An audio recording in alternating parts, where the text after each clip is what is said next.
Salve, povo! Sejam bem-vindos a mais um podcast do Ibra, o Ibra Talks. Lembrando para vocês que a gente também tem o Cortes do Ibra Talks. Então, nos dois canais, o que a gente tem que fazer para poder seguir o Ibra Talks? Tem que se inscrever, ativar todas as notificações, ativar o sininho e, principalmente, o que ajuda muito a gente, duas coisas. Uma é o peteleco no positivo, isso é muito importante. E a outra, compartilhar. Ainda mais o papo que a gente vai ter hoje. O papo que a gente vai ter hoje tem que compartilhar mesmo, para todos os amigos, para todo mundo. Porque a gente está aqui com a Tatiana Picardi, do Instituto Heleninha. Tudo bom, Tatiana? Tudo bom. Olha, muitíssimo obrigada pelo convite. É muito bom estar aqui, te conhecer, Sidney. Legal. Ver o Duca depois de vários anos. Valeu, gente. Bacana. E o Duca Reis, que está aqui comigo também. Nossa. Tudo bom, Duca? Tudo bom, Sidney, tudo bom, Tatiana. Que prazer revê-la, realmente. Uma pessoa que eu já conheço há alguns anos. Que bem bom. Bacana. Que bom. E eu vou falar do nosso patrocinador, a Editora Vilese. A Editora Vilese tem diversos livros de autoajuda. São livros também de ficção. Os meus livros de ficção são todos editados pela Editora Vilese. Tem o livro científico do Ibra, também editado pela Editora Vilese. Além disso, diversos outros livros. E a gente encontra a Editora Vilese em dois locais. Quais locais que a gente encontra a Editora Vilese? Primeiro, na loja do Ibra, que é ibravet.com.br/loja do Ibra. E a gente encontra também na Amazon, amazon.com.br, tem todos os livros. Sendo que na loja do Ibra, vocês encontram os livros que são os livros físicos, os livros de papel. E na Amazon você encontra também os livros físicos, mas encontra os e-books. Tem diversos e-books também, certo? Mas vamos conversar com a Tatiana, né? Tatiana, fala pra gente um pouco, você é do Instituto Heleninha, fala por exemplo, eu faço questão quando a gente vai fazer, porque como é um bate-papo, não é uma entrevista, eu faço questão de não conhecer muito, porque eu quero perguntar agora, assim como qualquer um que chegasse aqui ia perguntar, assim como o pessoal que está do lado de fora também, que está vendo hoje o nosso podcast, gostaria de fazer perguntas, né? Então, fala para a gente o que é o Instituto Heleninha, para a gente poder conhecer, como que ele começou. Dá uma geral para eu poder conhecer, que eu não conheço. Claro, com o maior prazer. Eu vou fazer, então, um breve panorama histórico, pode ser? Sim, lógico. Localizar um pouquinho, envolve tanto a minha história pessoal como um contexto social do Brasil da época. Sim. Que incentivou muito a presença do terceiro setor na vida pública, de modo geral, né? Uhum. Bom, então, começando um pouquinho pela minha pela parte pessoal, digamos assim, em 1997, precisamente, já faz vários anos, então, por isso que é uma coisa tranquila de contar. Eu, minha família, Luiz Maurício, pai da Heleninha, vivemos uma situação bastante difícil, porque descobrimos que Helena, que é a nossa filha, por isso que o Instituto se chama Instituto Heleninha hoje, uhum. estava com um câncer muito, muito, muito grave, um tumor no tronco cerebral, sem nenhuma perspectiva de cura. O que se podia fazer era remediar da melhor maneira possível, oferecer qualidade de vida. Começamos com os tratamentos convencionais, mas depois a gente viu que a questão era mantê-la com qualidade de vida enquanto ela estivesse conosco. Helena tinha 5 anos, quando nós descobrimos o tumor ela tinha 4 anos e meio, e com 5 aninhos ela se foi, depois de alguns meses de muita fé, muita esperança. Lutamos com todas as armas de que dispunhamos para a gente conseguir. Na época eu entendia que a cura seria possível, então, independente do prognóstico, eu vivia com a esperança da cura, porque era o que me mantinha ativa para oferecer tudo de melhor para a nossa Helena.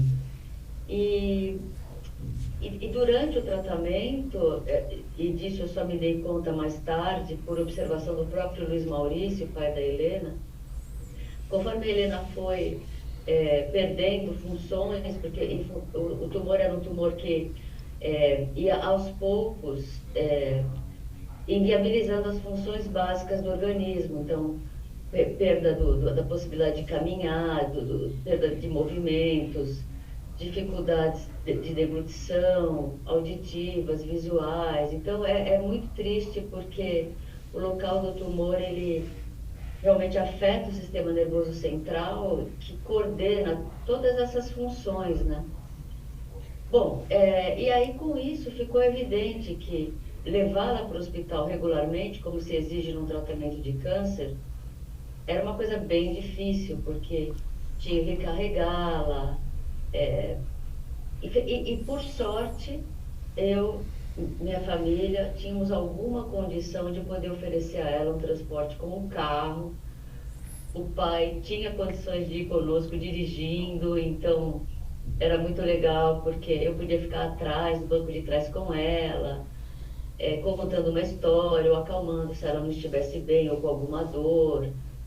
E isso ajudou demais a tornar essas constantes idas e vindas para o tratamento algo menos doloroso, menos sofrido. Aos poucos a gente foi percebendo que estar no veículo com todo o conforto e com todo o carinho era uma espécie de condição, né? Uma espécie de antessala, digamos assim, para o tratamento.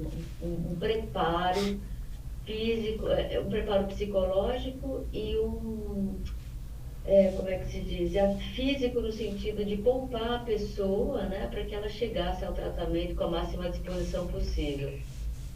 E essa vivência muito pessoal foi a sementinha para a criação do que ainda hoje juridicamente se chama Associação Helena Picardi de Andrade Silva, que é o nome completo da Helena, e que foi dado à associação como uma homenagem à nossa filha, que se tornou realmente uma espécie de anjinho a nos guiar numa proposta na época inovadora, que era de fundar um empreendimento social, uma associação de interesse público, voltada a oferecer especificamente o serviço de transporte para pacientes, crianças e adolescentes em tratamento de câncer, que moram, né? O foco foi, evidentemente, as famílias mais carentes, com mais necessidades de todo tipo, e essas pessoas moram nas periferias da cidade. Então, isso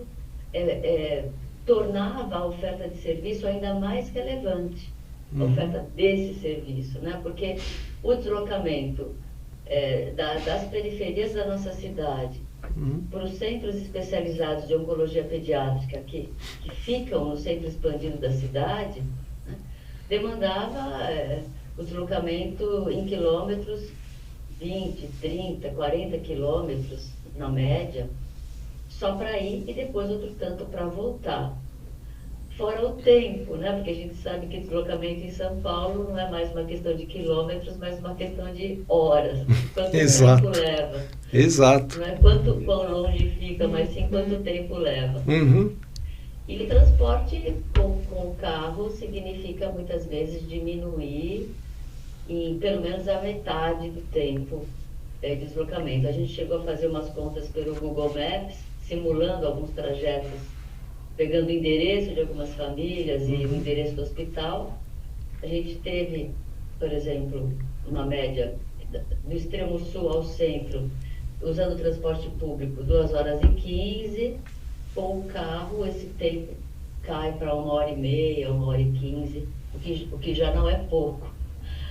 Melhor que isso, só de helicóptero, né, gente? E aí começamos, né, esse trabalho, de modo muito singelo, conversamos com alguns médicos. O idealizador do projeto é o Luiz Maurício, que tinha um projeto inicial mais ambicioso, que acabou nunca se concretizando, que é também de operar com transporte aéreo. Por um tempo a gente teve campanha de doação de milhagens, que propiciaram a vinda de crianças de outros estados para o tratamento aqui em São Paulo, que é ainda um dos centros mais importantes. Mas a grande demanda mesmo é o transporte terrestre. A cidade é muito grande, então a gente foi aos poucos focando nisso. No começo com 2 voluntárias, eu e uma pessoa que se tornou uma grande amiga, a Vera, que foi a primeira voluntária do Instituto Heleninha, na época a Paz, como a gente chamava, né, a sigla, Associação Helena Picard de Andrade e Silva, a gente traduziu para a Paz, remetendo inclusive a palavra paz, que era algo muito importante para a gente na ocasião. E aos poucos a coisa foi crescendo, conseguimos por meio de doações o primeiro veículo. Então a fundação foi em 99, o primeiro veículo veio em 2003. Voluntários foram surgindo que atuaram com os próprios carros. Evidentemente, logo de cara pensamos em fundar oficialmente a instituição com CNPJ, uma conta corrente da instituição para oficializar doações, legitimá-las, né, para que não houvesse nunca nenhuma dúvida de que todos os valores arrecadados iriam para o projeto. A questão da transparência, o que hoje se chama de compliance, foi uma coisa pensada desde então. E, embora a motivação inicial não tenha sido o interesse imediato de participar do terceiro setor, o contexto na época foi muito favorável, porque se falava muito em organizações não governamentais, contribuindo para que os serviços públicos atingissem mais pessoas. Enfim, um trabalho de parceria entre o público e o privado sem fins lucrativos. Então, isso eu acredito que facilitou a consolidação da APAS, atraiu a participação do voluntariado, porque na época, ainda mais do que hoje, se apregoava muito a importância do voluntariado como copartícipe dentro das organizações não governamentais. Enfim, nesse grande projeto de Brasil mesmo, de consolidação de uma área social forte. E aí, aos poucos, conforme os anos foram passando, a gente foi agregando pessoas, aos poucos conseguimos uma primeira sede própria, que era uma salinha, no endereço que a gente ainda ocupa, onde é o nosso Bazar Beneficente. Eu ocupei a presidência por muitos anos. O Luiz Maurício foi o primeiro presidente nos primeiros 2 mandatos. E hoje, né, fazendo uma síntese, de uns anos para cá, a gente adotou o nome de Instituto Heleninha como uma espécie de nome fantasia, para identificar melhor, né, não só a história, como o trabalho que é voltado para crianças e jovens, né, e Heleninha mostra mais isso.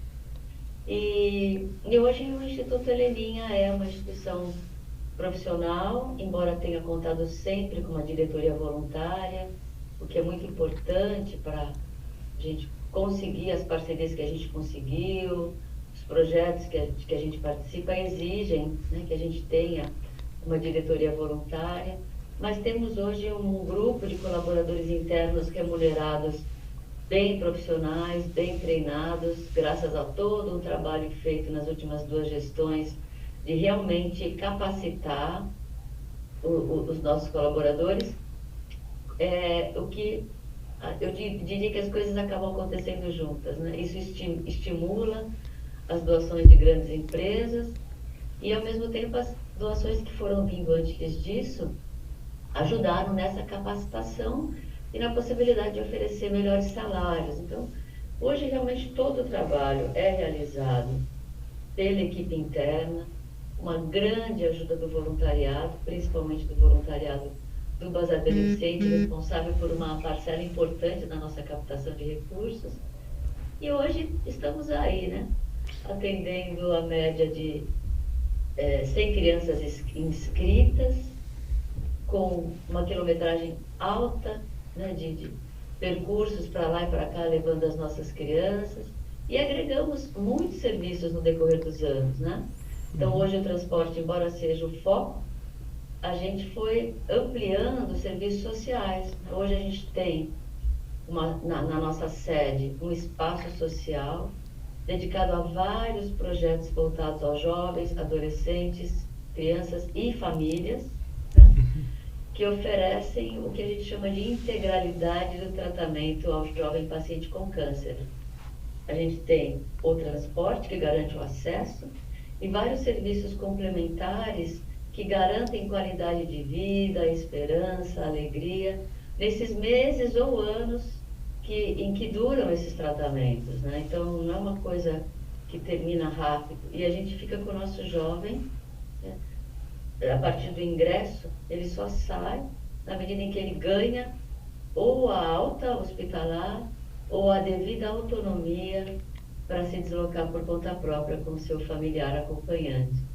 Então a gente tem muita alegria de dizer que a gente chegou até aqui, embora a alegria maior vai acontecer quando a gente disser, gente, podemos fechar as portas porque não existe mais câncer em crianças e adolescentes no Brasil. Esse é o grande sonho. Sim, de todo mundo, né? Pra gente, mas a esperança está aí. Me diz uma coisa, vocês estão com quantos carros hoje para levar e trazer as pessoas?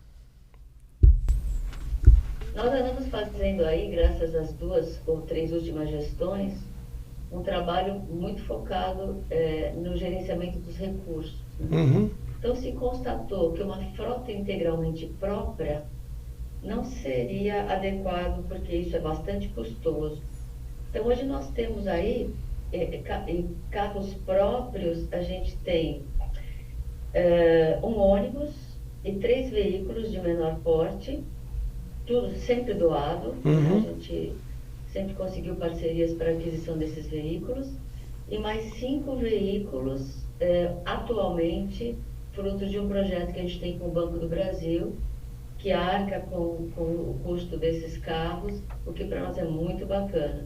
A gente sempre teve o interesse em contratar e treinar os motoristas. Então, os motoristas de todos esses veículos são motoristas contratados e treinados pelo próprio Instituto Heleninha, que tem a expertise necessária para mostrar para esses motoristas que não são motoristas quaisquer, eles são parte fundamental desse pré-tratamento, digamos assim, já que a gente entende que esses nossos carros são antessalas, né, dos hospitais. Uhum. E então os motoristas são próprios, a gente arca com o custo desses motoristas por meio de outros projetos, né, de outros projetos apoiados pelo FUNCAD que nos dão os recursos para a folha de pagamento, né, para a folha de pagamento desses salários. E um motorista, ele demora quanto tempo, mais ou menos, para estar apto a fazer o trabalho? Porque eu imagino que seja assim, não só a direção preventiva, tudo isso, mas o trato com a criança, né? De que maneira vai dirigir esse carro, porque a criança também está numa condição, às vezes, que é uma condição mais difícil, né? Com dores, tudo isso, né? Então, quanto tempo ele demora, mais ou menos, para estar treinado, para você falar, ele já pode ir para a rua, já pode fazer o transporte? E essa pergunta é muito importante, Sidney, porque me dá a oportunidade de esclarecer algo muito valioso para nós, né? A gente é uma instituição dentro da área de assistência social, então nós temos um pé na saúde porque trabalhamos em prol da saúde, mas não somos profissionais de saúde e nem temos essa pretensão, uhum. né? Então os nossos motoristas, eles não têm nenhuma autonomia, nenhuma capacitação para interferir fisicamente ou ajudar em qualquer questão ligada ao corpo, à saúde desse jovem que está sendo transportado. Por isso que é muito importante que sempre vá um acompanhante, a gente não transporta nenhuma criança sem um acompanhante, uhum. que em geral é a mãe, que essa sim recebe todas as orientações do hospital, dos médicos, para saber o que fazer em cada momento. Claro que a gente recebe as informações, a gente sabe dos casos, sabe quais são as necessidades, então se a coisa escapa, se acontece alguma eventualidade, que é muito raro, né? Porque quando há eventualidades, o paciente acaba sendo internado ou transportado por ambulância, uhum. né? Então a gente ajuda no tratamento regular e agendado. Então, a gente não trabalha com nenhum tipo de emergência ou urgência. Mas se acontece alguma eventualidade e isso escapa ao conhecimento que a própria mãe tem do que é necessário oferecer para esse jovem, a orientação é, se a direção é indo ao hospital, é continuar esse percurso com a máxima segurança e brevidade. E se o percurso for de volta à casa, retornar para o hospital, né, que é onde a criança vai receber o tratamento ou o cuidado devido, né? Então, a preparação desse motorista é principalmente, além da questão técnica, né, de saber dirigir, considerando direção preventiva e considerando que tipo de passageiro que ele tem a bordo, né, o cuidado que ele deve ter, a orientação é principalmente no nível comportamental e psicológico. Comportamental no sentido de saber tratar com carinho e atenção, né, sem se envolver demasiadamente em questões que são questões ligadas à família. Então é importante que haja discrição, que haja não interferência, né, falando, por exemplo, de coisas que não lhe dizem respeito ali no trajeto, né? E psicológica no sentido de que existe um envolvimento natural dos motoristas com aquelas crianças e adolescentes.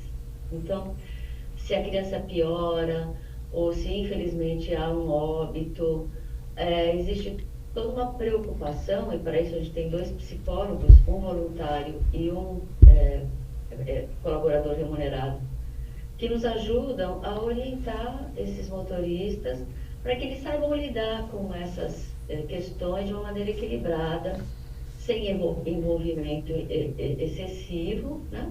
Mas ao mesmo tempo não de modo frio, e nem dá, porque na verdade existe um envolvimento que acontece naturalmente. São meses de relacionamento com essas famílias, no ambiente restrito de um veículo, é claro que se desenvolve uma relação, né? Com certeza. Então a ajuda é principalmente nos casos mais críticos. A gente sabe que o preparo total nunca existe, a gente vai aprendendo na prática. Então, o motorista fica em treinamento 1 ou 2 meses, recebe as informações necessárias e vai sendo monitorado a partir daí pela responsável pela logística, uma pessoa muito experiente que ajuda no dia a dia, e em casos mais necessários, pelos próprios psicólogos que a gente tem à nossa disposição. E quantas crianças e adolescentes são atendidas? Não, imagina. Não, tá ótimo. É importante falar mesmo. E quantas crianças e adolescentes são atendidas no momento? 100. A gente tem capacidade para 100 crianças. 100 crianças. A gente calcula uma média diária, sabendo que nunca vão esses 100. Porque a nossa frota, mesmo com a parceria com o Banco do Brasil, não comportaria transporte no mesmo dia de 100 jovens ou crianças e seu acompanhante, não é?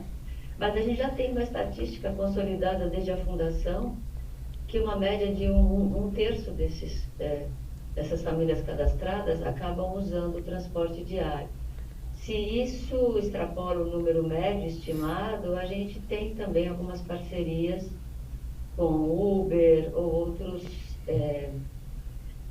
transportes desse tipo, que a gente não considera ideal, porque os motoristas não são treinados, eles não sabem exatamente que tipo de transporte a gente faz. Então, quando há alguma eventualidade, a gente reserva essa carta, digamos assim, na manga, para os casos em que a criança está super bem, está num tratamento de acompanhamento final, algo que acontece, né? Porque o tratamento tem fases, e as fases finais são bem tranquilas e esporádicas, né? Então, existem fases finais em que a criança vai uma vez por mês ou uma vez a cada semestre, até que receba a alta.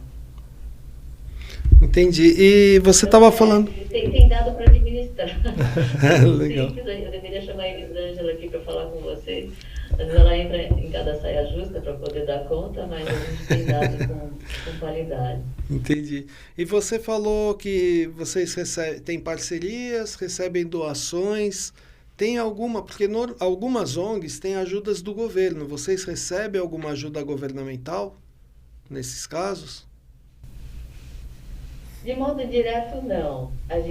O que existe hoje, e que é o mais praticado pelas instituições com o nosso perfil, é uma parceria com o Conselho Municipal da Criança e do Adolescente. Então, a gente se cadastra, né, passa por uma avaliação para que o Conselho entenda que realmente é um trabalho importante para esse público jovem na cidade de São Paulo. Aí, a partir daí, a gente passa a ter direito a participar do Fundo Municipal da Criança e do Adolescente, né? Então, esse fundo funciona como? Todas as prefeituras das cidades do Brasil têm, ou quase todas, esse dado eu não tenho, mas as grandes cidades têm um fundo da prefeitura para auxiliar ONGs que trabalham com crianças e adolescentes.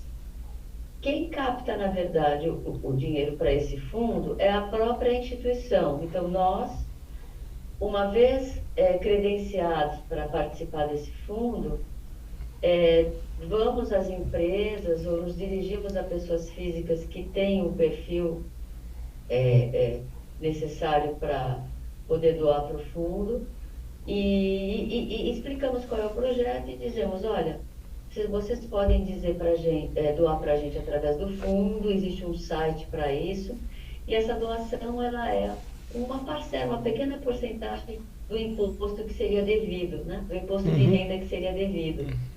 Então, eu não lembro agora o valor exato, mas é de 3% a 6% do imposto devido pode ser direcionado para uma instituição cadastrada no fundo por essas empresas ou pessoas físicas interessadas. Então, é bem legal, porque não é um procedimento difícil e a gente consegue, então, via fundo, o valor necessário para desenvolver um projeto. Então, a gente apresenta para o fundo um projeto com orçamento, com os valores que a gente vai destinar para cada rubrica orçamentária prevista no orçamento. E uma vez captado o valor todo do projeto, a gente tem um ano, mais ou menos, um pouco mais, para fazer essa captação, fecha-se um contrato, né, com o fundo, e aí o valor arrecadado passa a ser destinado mensalmente para nós, durante 2 anos, para o cumprimento daquele projeto.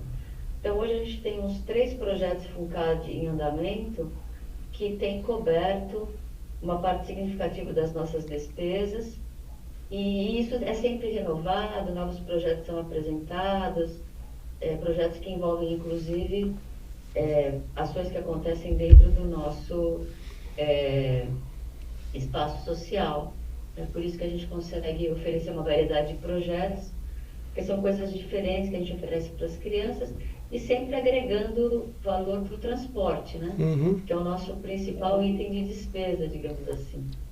E aí, com isso, a gente consegue. Então, a gente tem também o Bazar Beneficente, né? Que nos ajuda demais. Todos estão convidados a doar para o nosso bazar. E a gente tem um bazar super legal, onde a gente vende coisas bem bacanas por um preço bem razoável, formando um caixa substancial. E a gente tem doações voluntárias de pessoas físicas, que tem também um cadastro lá com a gente, e podem doar direto para a conta do Instituto Telelinha, sem passar por fundo, alguma dessas coisas. Passar pelo fundo é legal porque você pode deduzir, né, do seu imposto de renda, aquela parcelinha que vai para o projeto que você apoiou. E assim a gente vai a eventos beneficentes, gente, de todo tipo, a gente organiza também. Então, diretamente do governo, a gente não tem recurso. Além desse recurso via FUNCAD, que é o redirecionamento de imposto de renda, que para alguns já é dinheiro público. Para mim, pessoalmente, enquanto não entra no caixa do governo, é dinheiro privado, mas isso é polêmico. Isso dá margem para certa discussão. Minha opinião é que é dinheiro público que deixou de entrar. Mas, na minha opinião. Né? Mas uma espécie de concessão, né, do governo, mas o trabalho de captar é nosso. Com certeza. E uma pergunta, porque assim, vocês têm muito contato com a criança que está em tratamento, acompanham todo o tratamento dela, porque vão transportar. Você tem notado se a morbidade, ou seja, tem morrido menos crianças, com o tempo está melhorando o tratamento, ou se está tudo igual ainda como era na época da Heleninha? Então, Sidney, outra pergunta muito importante. A gente trabalha para que os casos que chegam né, tenham, graças, entre outras coisas, a nossa colaboração, o melhor encaminhamento possível. A gente acredita que poupar a criança por meio de um transporte adequado torna o tratamento mais receptivo. Claro, uma criança cansada, com fome, não vai receber o tratamento da mesma forma que uma criança que vai com conforto, recebe um lanche a bordo, entretenimento, muito carinho. É claro que, intuitivamente, a gente sabe que a adesão ao tratamento só tem que ser melhor. Ela vai chegar em casa também mais descansada. Imagina, depois de sessões de quimioterapia, com todo o mal-estar que uma quimioterapia causa, a criança tem que voltar de ônibus para casa. É complicado. Complicado, então, não precisa de muita estatística para saber que existe um benefício muito grande. Agora, a gente não tem a pretensão de achar que a gente vai curar. A gente tem investido cada vez mais em ações em prol do diagnóstico precoce. Né? Porque a gente sabe, os médicos sabem, a comunidade científica, médica, que lida com oncologia pediátrica sabe, que é o diagnóstico precoce que vai viabilizar um tratamento imediato e mais superficial que debele aquele câncer logo no começo, né? Evitando os óbitos que ainda há. Infelizmente, ainda há muitos óbitos precoces, né, prematuros de crianças. Dos mais de 12 mil casos novos por ano que aparecem, ainda há uma porcentagem alta de óbitos, porque muitas vezes o jovem chega muito tarde ao tratamento. Então, hoje a gente tem um grupo de estudos que faz um trabalho cada vez mais forte de divulgação. A gente tem uma cartilha muito legal que fala sobre o diagnóstico precoce. Ela é diferente porque na cartilha a gente conta primeiro uma linda história. Uma história que tem 3 finais. Uma história de um menininho que foi diagnosticado com câncer. E aí o leitor acompanha essa história e pode escolher um final ou ler os 3 finais. Um final em que ele é curado, um final em que ele é curado, mas há uma recidiva do tumor, e um final em que, infelizmente, a recidiva não consegue ser curada e a criança, infelizmente, vai a óbito. E aí existe um QR Code na cartilha onde a pessoa vai para um glossário com uma série de orientações que vão possibilitar o diagnóstico precoce, e a ideia é difundir essa cartilha o mais possível para todas as famílias, principalmente em escolas. A gente tem feito palestras em escolas para falar da importância de observar sinais, encaminhar ao médico o quanto antes se algum sinal pode significar uma possibilidade de algum tipo de câncer infantil. E é isso que a gente tem feito, quer dizer, embora o foco seja crianças já em tratamento, para ajudar. A gente tem aí esse sonho, né, de fechar as portas do Heleninho um dia. Então, para tentar colaborar com isso e com todos os hospitais que fazem um trabalho insano nessa luta, né, nessa propagação da importância do diagnóstico precoce, estudar, né, e orientar as nossas famílias e outras famílias, crianças em fase escolar, as famílias de crianças em fase escolar, para os sinais que podem ajudar a detectar um câncer precocemente. Eu fiz a pergunta porque a gente vê assim, desde pequeno eu via assim, quando a pessoa tinha câncer, ela ia morrer. A gente só tinha que saber quanto tempo ia demorar para morrer, né? E hoje muitos cânceres têm cura. Muitos, porque tem um erro que a gente comete muito, é chamar diversas doenças diferentes de câncer. Né? Por quê? Porque um câncer de próstata é muito diferente de um câncer de mama, que é muito diferente de um câncer que nem a sua filha teve. São doenças diferentes, que a gente genericamente chama de câncer. Mas, assim, para várias dessas doenças já tem cura. Então, o que eu imagino é que muitas crianças que vocês transportam, além de vocês tirarem o estresse da criança, que é essa parte que é muito importante, porque o estresse abaixa a imunidade, abaixa tudo, né? E a criança fica mais vulnerável. Então, vocês diminuem bastante o estresse. Eu imagino que muitas crianças, vocês já têm a satisfação de ver ela curada, muitas vezes, né? Então, eu imagino que deve estar aumentando isso daí, né? De ter essa satisfação de ver a criança curada, né? Sim, a palavra ainda é um tabu, né, gente? Uhum. Então, como você disse, a gente fala em câncer e já pensa em quanto tempo a pessoa vai viver. Sim. E não é mais assim, é bom que isso fique bem claro. É um alento, não é? Hoje a medicina evoluiu muito, muito, muito, mas esse medo que o câncer traz ainda é uma coisa que as pessoas sentem, né? Uhum. E existe um desconhecimento muito grande em relação aos avanços que houve, as possibilidades que há. Hoje, um câncer infanto-juvenil, que são diferentes dos cânceres em adultos, e dentro da palavra câncer existem as especificidades também, como o Sidney falou. Uhum.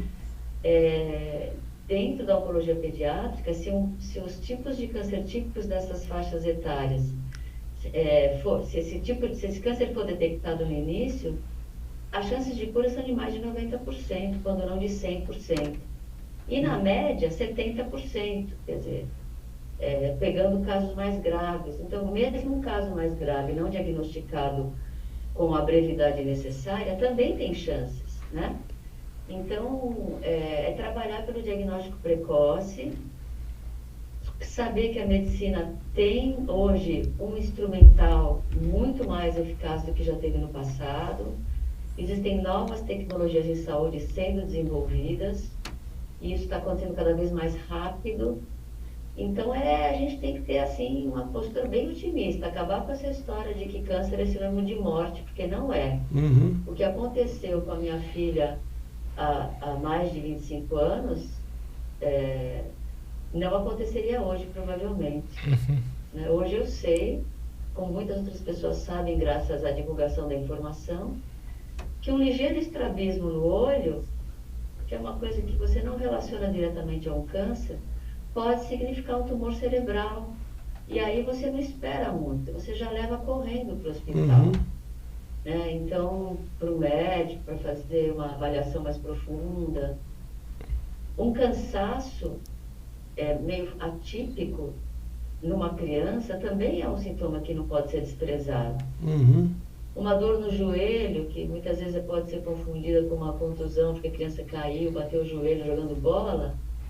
Se é uma dor recorrente, pode ser um sintoma de um osteosarcoma, que é um tipo de câncer comum em crianças e adolescentes. Sim. Então, é uma informação relevante que pode ser levada ao médico o quanto antes. Então, a gente tem aí um acesso à informação muito maior, graças à internet também. Uhum. E casos que teriam sido fatais no passado não são mais hoje. A gente tem que ver isso com muita positividade. Com certeza, né? Bem claro também. Foi bom que vocês me deram essa oportunidade de esclarecer isso. Sim. As pessoas ainda têm muito medo, né? E Tatiana... Muito medo. E o medo de uma criança ficar doente e morrer é tão grande que às vezes os pais inconscientemente não querem aceitar. Até os médicos. Falei com um médico muito querido, grande especialista, que reconheceu que muitas vezes o medo de admitir que aquilo pode ser grave faz com que a pessoa não tome as medidas cabíveis de imediato. É incrível o que acontece com a nossa cabeça. Então a gente tem que superar isso também. Você sabe quantas crianças e adolescentes já foram atendidas de 1999 até agora?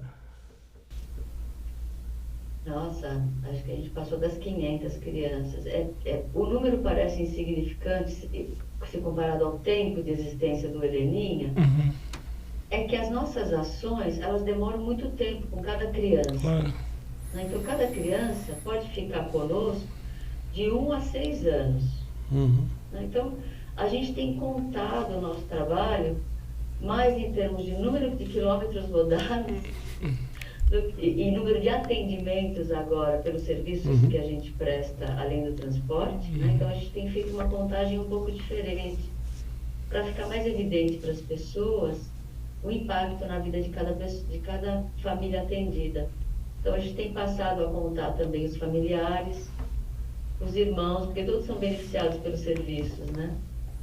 A gente tem, por exemplo, hoje, o Roda de Conversa para as mães e pais, que oferecem essas informações e ajudam a minimizar o estresse nesse período de tratamento, por meio da informação, por meio de apoio psicológico. Então, a gente tem uma roda de conversa. Tem roda de conversa específica com as assistentes sociais, para tratar de questões mais sociais e relacionadas a problemas financeiros que as famílias possam ter. A gente tem grupos que são formados especificamente para cuidar de questões como alimentação. Então, a gente promove temas, as assistentes sociais promovem temas. Aliás, esses temas estão todos na nossa cartilha. Mas a gente promove rodas de encontro para falar sobre esses temas especificamente, trazendo profissionais, convidados. A gente tem os passeios, que a gente sempre faz com as crianças e famílias e envolvem os irmãos. A gente tem oficinas específicas que acontecem dentro do nosso espaço social, para mães e para filhos em tratamento, e irmãos, muitas vezes.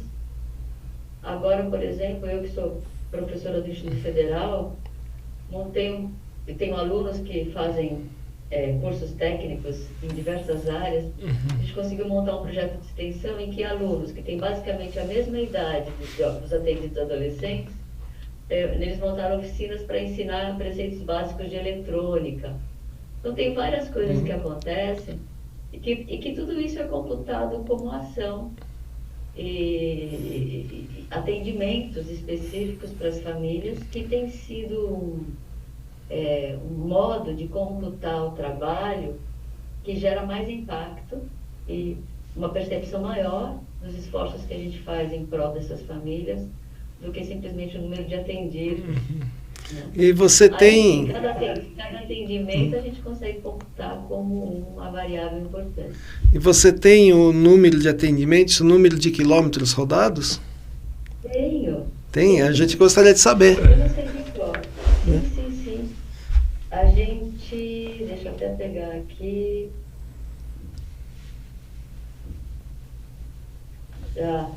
Eu peguei esse dado recentemente com a Elisângela, que é a responsável pela nossa logística, e ela me passou aqui, deixa eu dar uma olhada.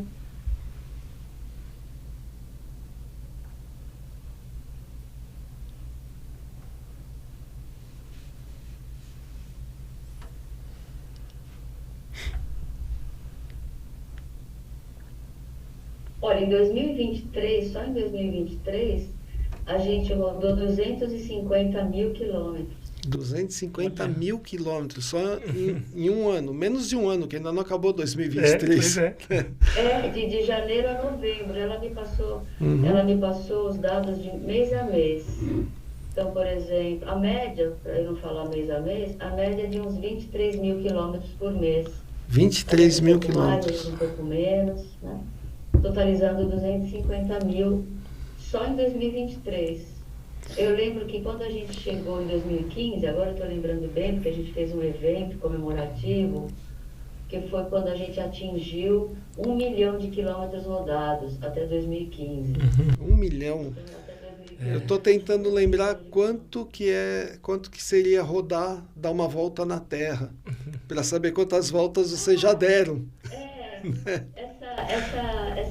Esse cálculo, para a gente brincar um pouco com esses números e ter uma noção do impacto, foi feito uma vez, mas eu acho que a gente tem aqui acesso, a gente dá uma pesquisada aqui. Eu posso ver aqui rapidinho.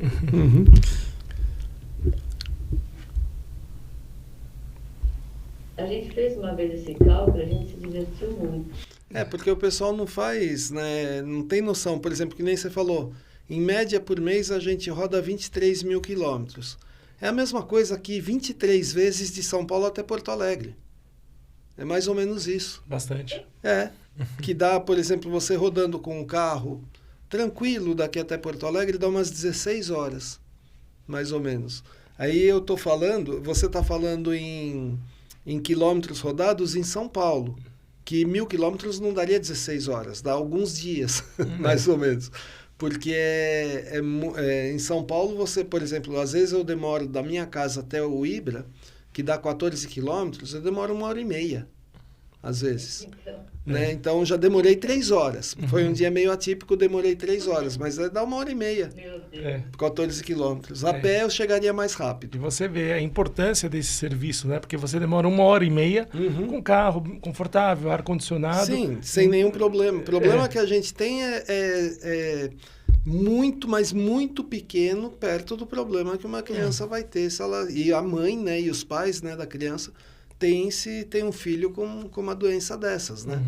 Então, assim, a gente vem com a cabeça fresca, praticamente. Se locomover, né, num Sim. transporte público, então Não, é importante terrível. realmente o serviço do Instituto Heleninha, né? É muito importante, muito legal, né?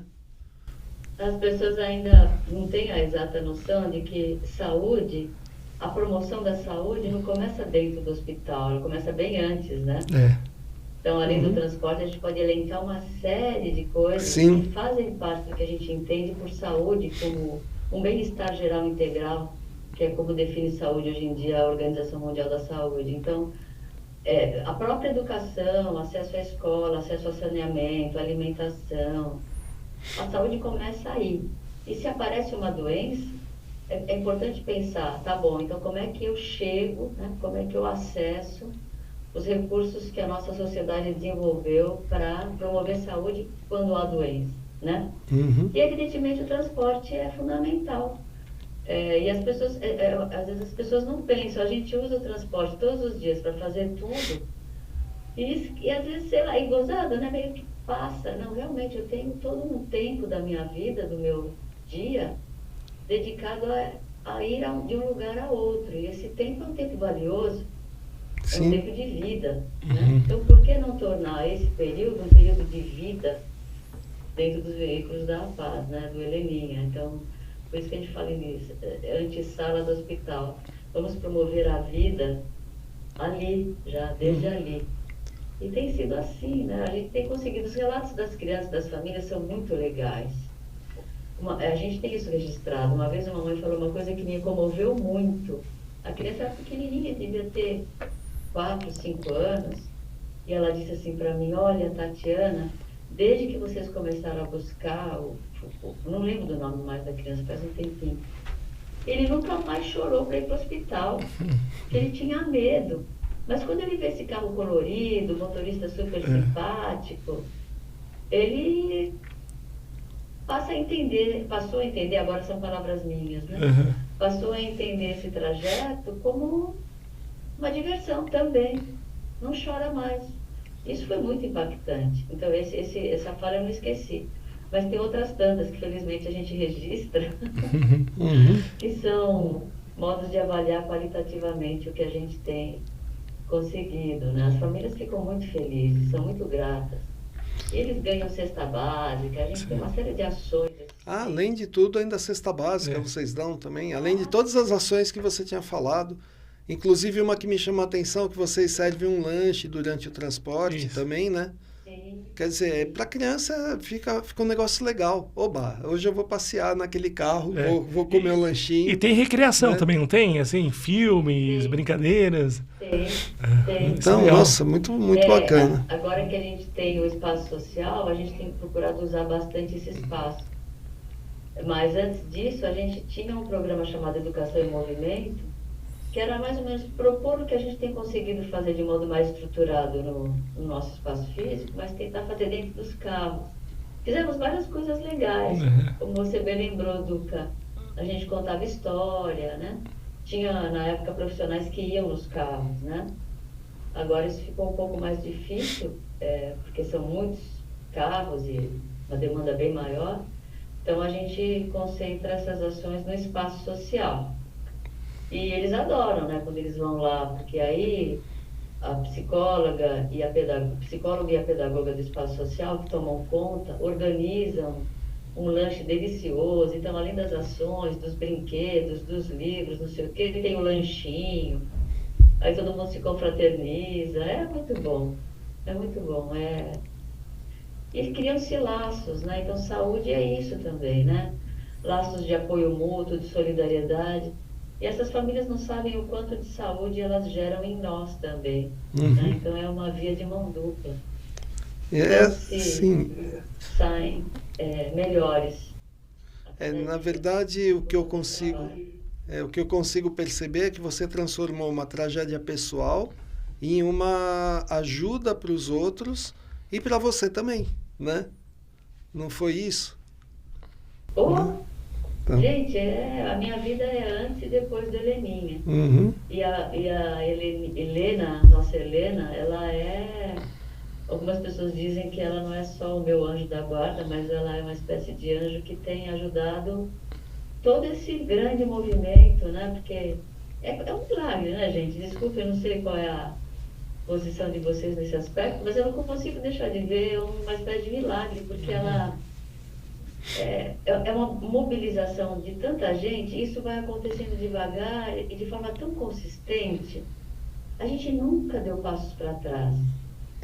Então tem uma consistência, uma força, então devagarzinho a gente vai indo, as pessoas vão se somando, cada um apresentando uma nova ideia, propondo uma nova ajuda. E é valioso demais, né? Então são centenas de pessoas também trabalhando, né?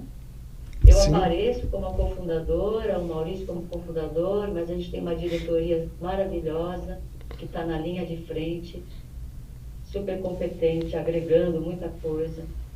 Eu hoje estou mais no pano de fundo, me relacionando com as famílias, me envolvendo em oficinas, falando do Instituto, porque eu conheço a história, né, como agora, nessa oportunidade super legal que vocês estão dando para a gente. Mas tem aí centenas de voluntários, apoiadores, doadores, e a lista é imensa. E vocês? Está por trás de vocês, né? O Duca, por exemplo, está por trás da nossa iniciativa há quantos anos, né, Duca? Desde 2010, que eu conheci através da minha esposa, a Tatiana também, né? Que também voluntária, na época era a Paz, e ela me apresentou e a gente teve a oportunidade de se conhecer, participei de vários eventos deles, realmente é fantástico. A Tati, minha esposa, é apaixonada pelo Instituto E Heleninha. ela é voluntária em transporte também? Não, aí voluntária ajudava em outras ações. Sim, nas ações. Voluntária nas ações. Ela é muito ativa na captação de recursos, inclusive para o beneficente. E em eventos, a Tati também é boa para isso. E a divulgação, né? Porque cada divulgação que você faz nas suas redes pessoais, dizendo, olha, eu conheço o Instituto Heleninha, vamos ajudar o Instituto, é super legal, eu sou voluntário lá, voluntária lá. Porque a gente percebe que o boca a boca, né? Ouvir de pessoas que a gente conhece, em que a gente confia, que é um lugar legal para trabalhar, um lugar legal para ajudar, que vale a pena se envolver nessa rede de solidariedade, isso vindo de alguém em quem a gente confia, nossa, é assim que a gente tem crescido, é muito legal. Agora o Duca já está, aposto que o Sidney vai ser picado pelo é bem capaz. Eu acho legal assim. Sidney já está dentro. Eu acho legal assim, porque eu brinco, tem uma frase que eu brinco assim, que eu falo que o ser humano não deu certo.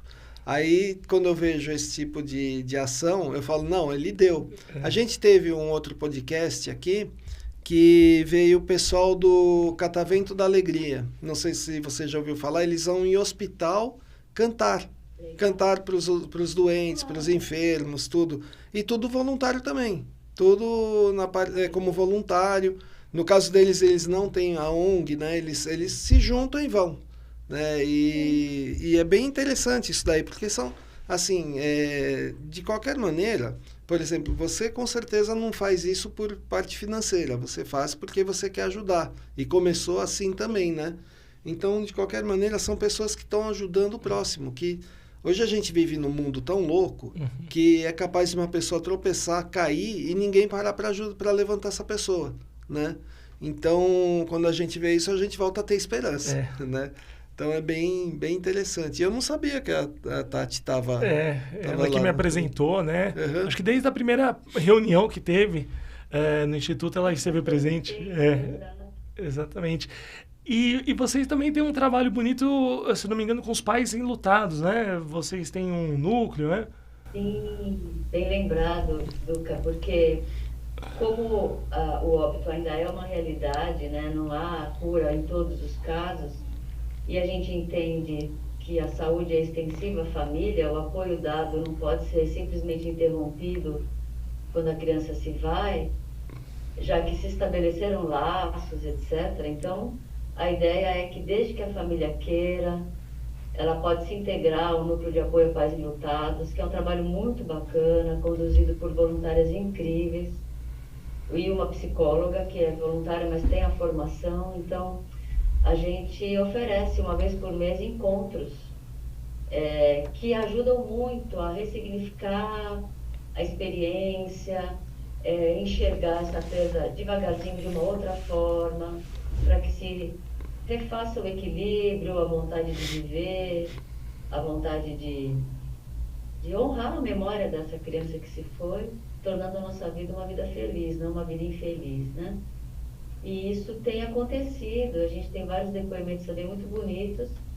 Não é toda a família que se interessa, é curioso ver que cada um é um, né? Então tem pessoas que preferem não ficar tocando nessa ferida. Mas a gente sabe por experiência que narrar uma experiência dolorida entre pares que compreendem essa experiência porque viveram ou vivem experiências similares é restaurador, né? Então, a gente oferece também isso, Duca, bem lembrada. É algo que começou muito tempo atrás, digamos que seja o primeiro serviço oferecido além do transporte, e que permanece até hoje com resultados bons. A gente não consegue contemplar todas as famílias. Existem muitas famílias que estão aqui em São Paulo por tratamento. Acabam voltando para suas cidades de origem, ou pessoas que preferem virar a página e não ficar falando a respeito, não entendem esse processo como um processo que possa ajudá-las. Isso é totalmente respeitado por nós. Mas as pessoas que usufruíram e usufruem desses encontros aproveitam bastante. E forma-se uma amizade boa. Falar com quem teve a experiência é muito importante, porque morte e luto são palavras tabu, e muitas vezes as pessoas não conseguem falar sobre isso, sobre os seus sentimentos, no próprio seio familiar, ou com amigos próximos, até porque eles também estão enlutados, ou tristes, ou tocados, não conseguem muito, acham que falar sobre isso vai provocar mais dor, né? Então, esse espaço é um espaço dedicado a isso, em que as pessoas podem falar sem medo de não serem compreendidas, né? Porque assim, eu sempre falo que a natureza não pode sair da ordem dela. A ordem é os pais morrerem antes dos filhos, né? E eu, como pai, eu poderia falar, nossa, eu imagino a dor que deve ser perder um filho. Não imagino. Não dá para imaginar, porque deve ser uma coisa muito absurda, né? Então, você conversar com quem está no mesmo grupo, né? Infelizmente foi colocado no mesmo grupo, eu acho que deve ajudar bastante mesmo, né? Deve ser um desabafo, né? Um desabafo em grupo, né? E aí um vai entendendo como que o outro está fazendo para superar, aí consegue usar isso também para superar, né? Então, deve ajudar muito, deve ajudar bastante, sim. Né? E pais que vivenciam ou que já superaram a fase crítica do luto e que participam ainda das reuniões, eles são importantes para ajudar aqueles que acabaram de ingressar no grupo. Eles sabem que é preciso respeitar cada fase e que cada um tem um modo de lidar com o luto, né? Alguns se desfazem de tudo que era da pessoa rapidamente, outros guardam por anos os objetos, às vezes tudo que a pessoa tinha. É muito curioso, e isso tem que ser respeitado, e aos poucos cada um vai encontrando um caminho que seja mais equilibrado, mais feliz até, né? E eu vejo assim... O grupo é aberto, sabe, gente? O grupo é aberto não só para pais que perderam filhos por câncer, atendidos pelo Heleninha, mas também para pessoas que perderam por câncer e não foram atendidos pelo Heleninha, ou mesmo para pais que perderam filhos em outras situações. O grupo se abriu porque é um espaço de pouca interlocução. Falar sobre a morte de pessoas queridas é necessário e a gente não vê isso acontecer de modo mais... O preparo para a morte, de modo geral, é bem complicado, né? As pessoas não se preparam. Não que a gente tenha, não que a gente fique preparado um dia, mas pensar sobre isso é importante, falar sobre isso é importante. E depois que acontece, sem preparo nenhum, você precisa de ter algum espaço, né? Então, esse espaço tem cumprido esse papel. Entendi. E você acha que para as pessoas a religião é muito importante nessa hora? Nossa, se é, Hum. se é. É porque eu imagino que a Pelo mãe. menos é o que eu tenho visto, É. né? É o que eu tenho visto. O povo brasileiro é religioso, Sim. né? Uhum. O povo brasileiro, ele é religioso. É difícil você encontrar um brasileiro médio que se diga ateu. Eu não conheço. As religiões podem variar, basicamente, principalmente são religiões cristãs, é o que a gente vê mais, né? Uhum. Evangélicos ou espíritas cristãos. Não significa que não haja outras, mas eu estou lembrando dos casos com quem a gente convive mais dentro do helenismo. Sei. Mas, de modo geral, há um vínculo religioso que se aprofunda durante a doença, porque é o que as pessoas têm, né? As pessoas acionam essa fé porque elas querem que o filho sobreviva e elas percebem que nem tudo a gente consegue dominar, né? O ser humano, mesmo o médico mais especialista, não consegue ter controle sobre a morte. Então, essa fé vem como uma esperança de que Deus administre isso de um modo melhor. E quando a morte vem, essa fé se mantém no sentido de ajudar que essa criança que se foi esteja num lugar lindo, maravilhoso, contemplado por, enfim, por seres que vão dar a acolhida que essa criança ou esse adolescente merece. Incrível, isso aparece muito, muito, aparece muito. Eu acho que é humano, né, gente? Acho que todos nós, de uma maneira ou de outra, a gente acaba acionando essa crença em algo maior que nós, nos momentos críticos, né? E é incrível como isso é alavancador. O outro caminho, o caminho da depressão, que pode levar à bebida ou às drogas, não é um bom caminho. É claro que existem pessoas que conseguem lidar com o luto sem necessariamente ter uma fé ou uma crença religiosa. Eu, pessoalmente, não conheço. Não conheço mesmo. Então, ela aparece, sim, a religião como algo muito importante. E, inclusive... A religião não digo institucional, mas, digamos, a religiosidade, né? Uma fé em algo maior do que nós. Inclusive, pode ter até casos de pessoas que se tornam religiosas para conseguir superar o luto, não tem? Pessoa que não era, e aí passa a acreditar em alguma coisa, até como uma garantia. Por exemplo, eu vou contar um caso, lógico que não falando da pessoa, mas que o filho morreu e aí ela virou espírita. Porque é uma garantia de que ela vai encontrar o filho quando ela morrer também. Né? Então, e não era espírita, não era religiosa. Então, eu acredito que isso deve acontecer com frequência também, né? Mesmo para quem não é religioso. É como aquela frase que fala assim, que todo mundo acredita em Deus quando o avião começa a cair, né? Então, não é? É verdade. Então, eu acho que isso também ocorre nesses casos, né? Sim, concordo com você, Sidney. Eu nunca cheguei a perguntar para as pessoas qual era o vínculo espiritual delas antes da doença do filho, mas eu imagino que sim, faz todo sentido, que mesmo aqueles que não tinham muito vínculo passam a desenvolver, né, em prol daquela criança. Você recorre a tudo, né? Então, para salvar o seu filho. Enfim. Tem que tentar de tudo. A Heleninha tem focado na vida, né?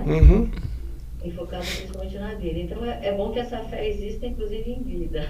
Sim, também o oposto é verdadeiro, né? Não vai, a pessoa se torna religiosa quando o filho fica doente para também se apegar a alguma coisa que pode ajudar a salvar, né? Então, que é aquela coisa assim, o médico, ele está lá trabalhando, mas a pessoa pede mais uma ajuda, não só do médico. Né? Então, e muitos médicos também falam, não sou só eu. Você acredita em alguma coisa? Pede uma ajuda para o que você acredita, né? Eu mesmo, eu sou veterinário. Quantas vezes eu já falei isso?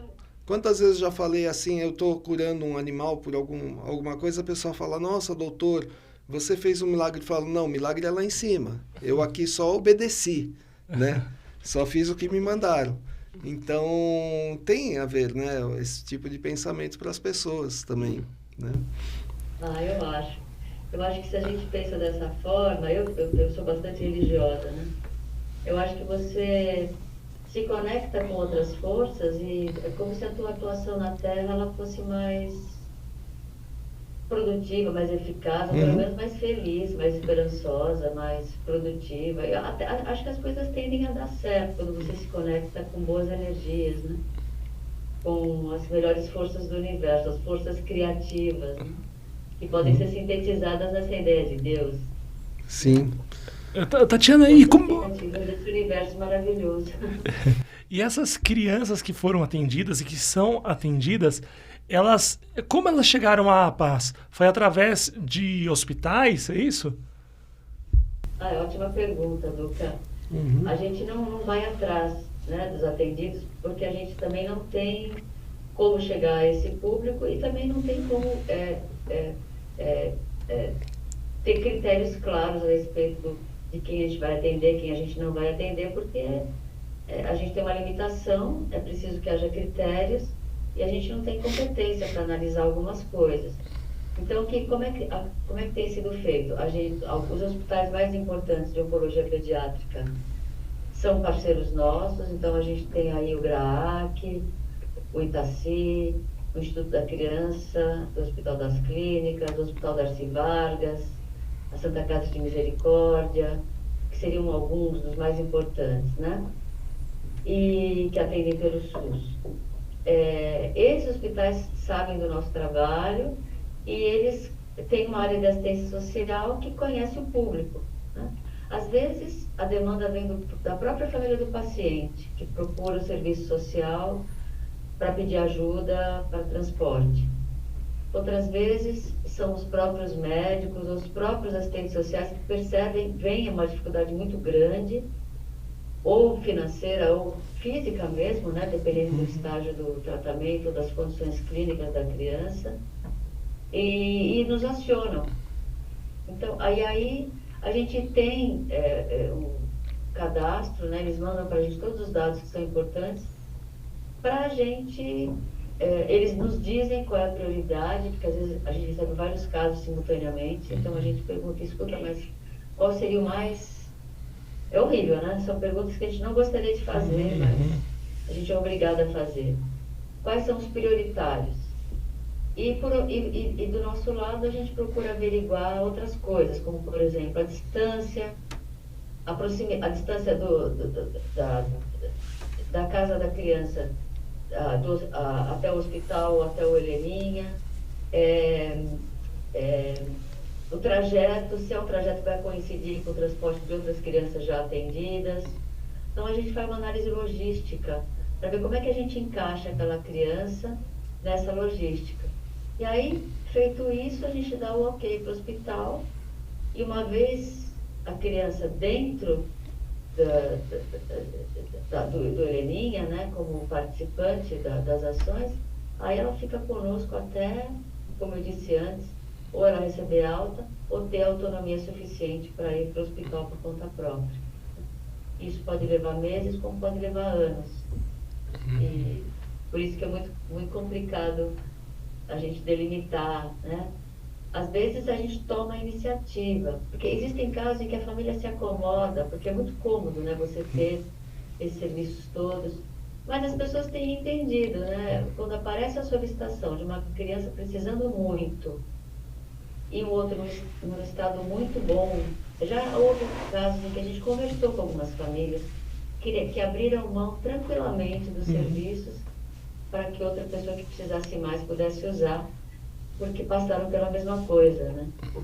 Então isso é muito legal. Existe também uma solidariedade que vai se desenvolvendo dentro da rede de atendidos também, que muitos se conhecem, né? Dos hospitais, dos próprios transportes, quando vão juntos, reconhecem as necessidades maiores e menores.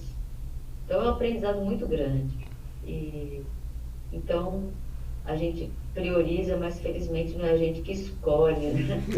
Não tem condições de saber exatamente o que cada um precisa, principalmente em termos clínicos e socioeconômicos, porque a gente vai até certo ponto, né? A gente sabe onde é a casa da família, então a gente já percebe algumas necessidades, mas os dados concretos quem tem é o serviço social do hospital. Entendi. E, por exemplo, uma pessoa que está querendo ser voluntário ou está querendo fazer aquela grande doação para vocês, como que essa pessoa encontra o Instituto Heleninha? Hoje é muito fácil encontrar o Instituto Heleninha com as redes sociais e com a vantagem da gente teclar no Google e aparece tudo, né? Então a gente, se vocês digitarem Instituto Heleninha, vocês vão entrar no nosso site, podem acessar pelo Instagram, pelo Facebook, tá tudo ali disponível nas redes. É possível telefonar, o telefone ainda é algo que existe, né? Então a gente tem um telefone que é o 11 5535 2726. O site é institutoheleninha.org.br. E as redes sociais, todas elas, a gente está em todas. Então é só entrar em contato, que vai ter sempre alguém muito feliz de atender os interessados e dar os caminhos sobre como se tornar voluntário, como fazer uma doação. E estão todos convidados para nos visitar também. A gente está lá na rua Joaquim Nabuco, no Brooklyn. Existe uma outra Joaquim Nabuco na Zona Norte. Já houve aí algumas confusões, então eu aviso que é no Brooklyn, Zona Sul. Rua Joaquim Nabuco, e agora? Que vergonha isso. O 119 é o número do bazar, que eu não esqueço, porque foi ali o primeiro endereço nosso, né? Lá na primeira salinha que nós alugamos. E deixa eu pegar aqui o número direitinho da sede, que é na mesma rua, mas um pouquinho mais, o número 47. Já. Primeiro andar. Rua Joaquim Nabuco 47, primeiro andar. Aliás, a sede administrativa e onde fica também o espaço social. E como funciona o bazar? 19 é o bazar. Isso, o bazar. O bazar é o máximo. O bazar é gerido totalmente por voluntários, é uma coisa incrível, uma equipe maravilhosa. E ali elas atendem durante a semana, o bazar abre durante a semana. O horário de funcionamento não é muito extenso, é das 10 às 14, porque o número de voluntários não é tão grande assim para cobrir o horário comercial completo. Ele atende, existe um grupo de voluntários que fica no atendimento a quem vai lá comprar, e um grupo de voluntários que recebe doações, faz triagem e dá preço para os produtos que são colocados na loja. Existem regularmente bazares especiais que a gente promove com produtos de um valor maior, peças de marca que a gente recebe esporadicamente, a gente junta isso para montar um bazar diferenciado. Isso sempre é divulgado nas redes. E a gente aceita doações de tudo, né? É só ligar que a gente tem como buscar as doações.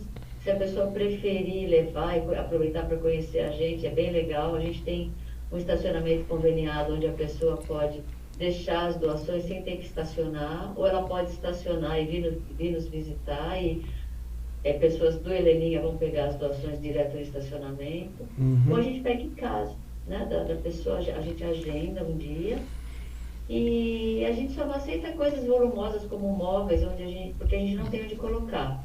Mas roupas, livros, utensílios domésticos, brinquedos, livros exceto didáticos ou livros muito específicos que não têm saída, né? Mas livros ficcionais e objetos domésticos de todo tipo, de decoração. Roupa, brinquedo é o principal. Roupa, sapatos e brinquedos de criança, de adulto, homens, mulheres, a gente vende muito. E é muito legal, uma maneira fácil de te ajudar. Tipo assim, gente, vamos, fim do ano, vamos limpar os armários, tirar tudo que não usa mais. E vamos doar para a Heleninha, que vai ser tudo muito bem recebido. Então, deixa eu fazer uma pergunta pro Duca. Uhum. A tua esposa vai lá quando? Ah, eu vou conversar com ela. Tá, porque eu escrevo livro, Uhum. eu vou doar alguns livros meus para livro de ficção. Vou doar alguns livros meus para o Instituto, tá? É pouca coisa, é um comecinho, mas assim, é só para começar a ajudar vocês. Depois a gente vê como ajudar de outras maneiras. Tá vendo, Duca? Aí eu vou pedir. Pois é, né? Eu vou pedir pro Duca levar lá. Com certeza, com o maior prazer. Tá?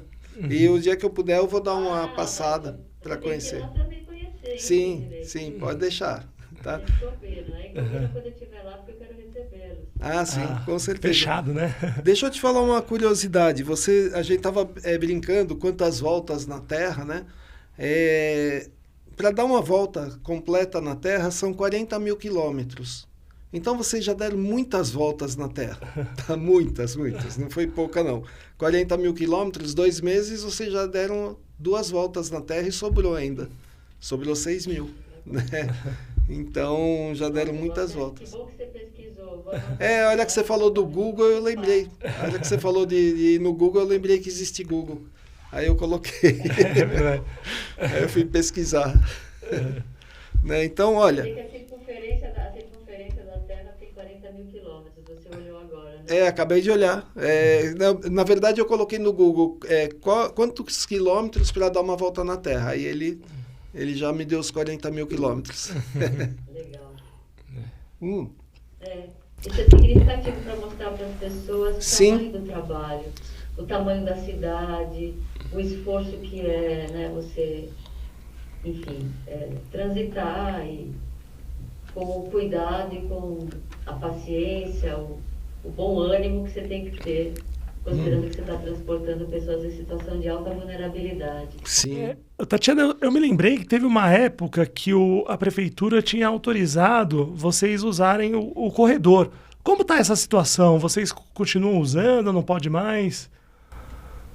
Duca, essa foi uma autorização informal, que a gente só descobriu que era algo informal depois de um tempo.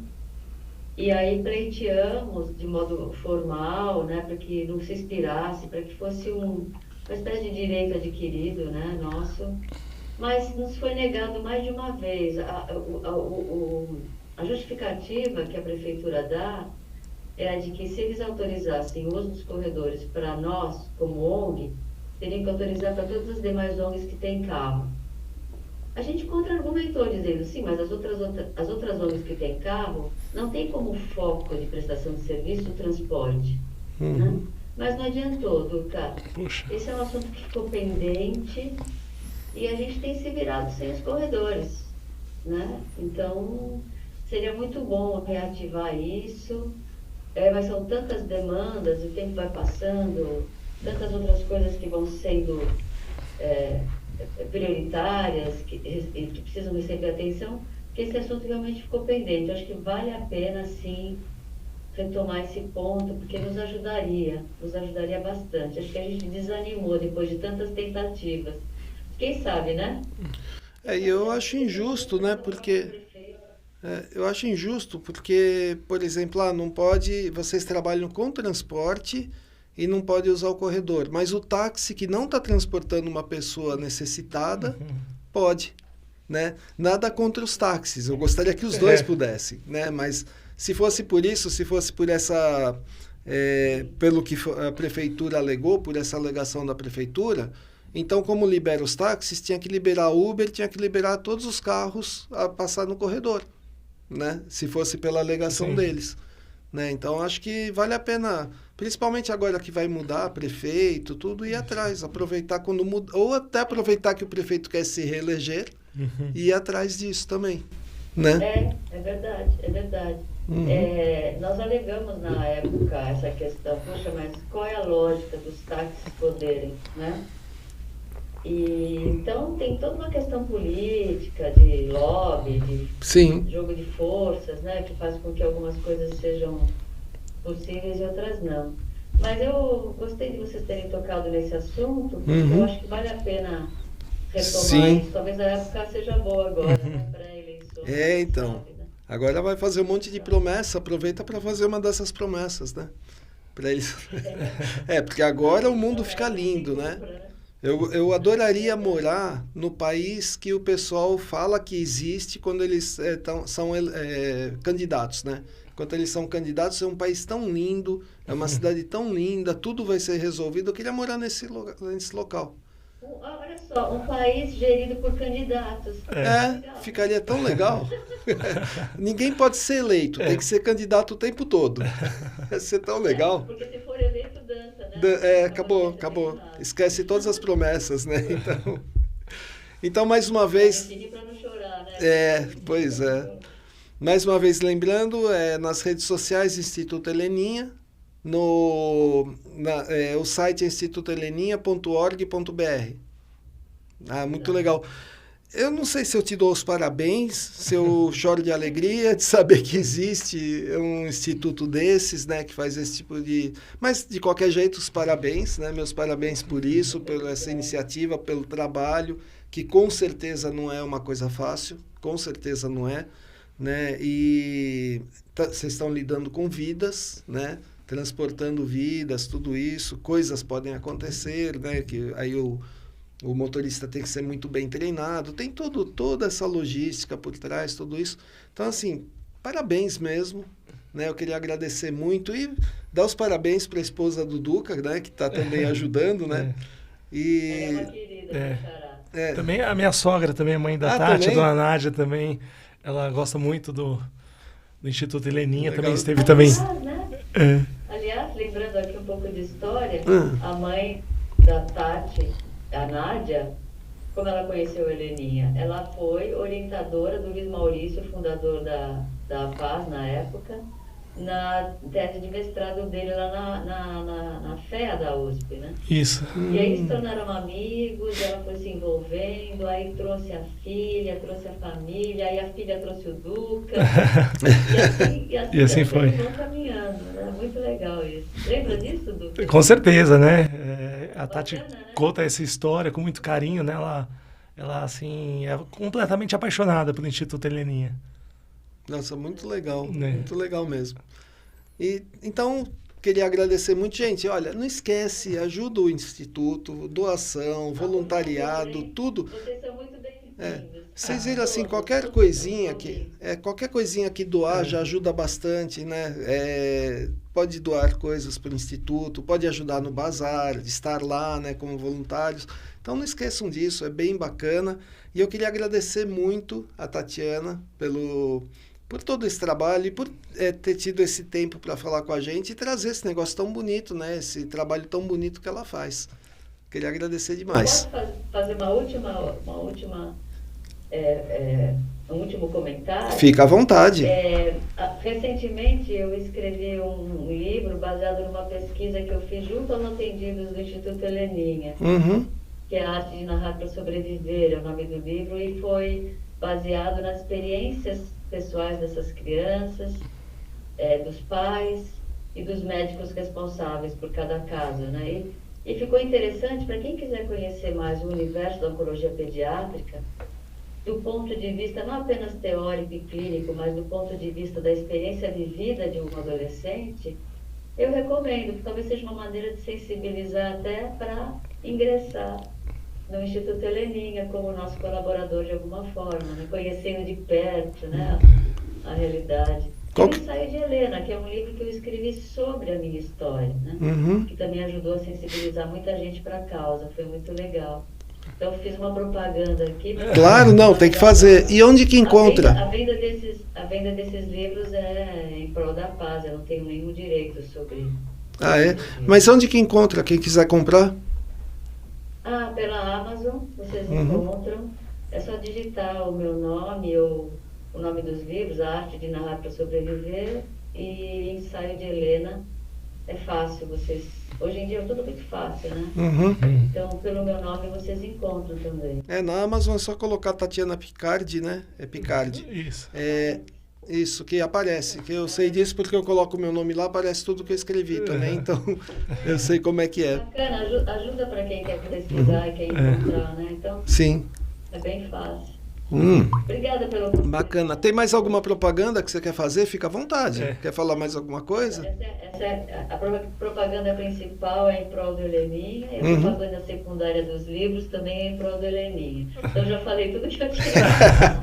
Legal. Muitíssimo obrigada.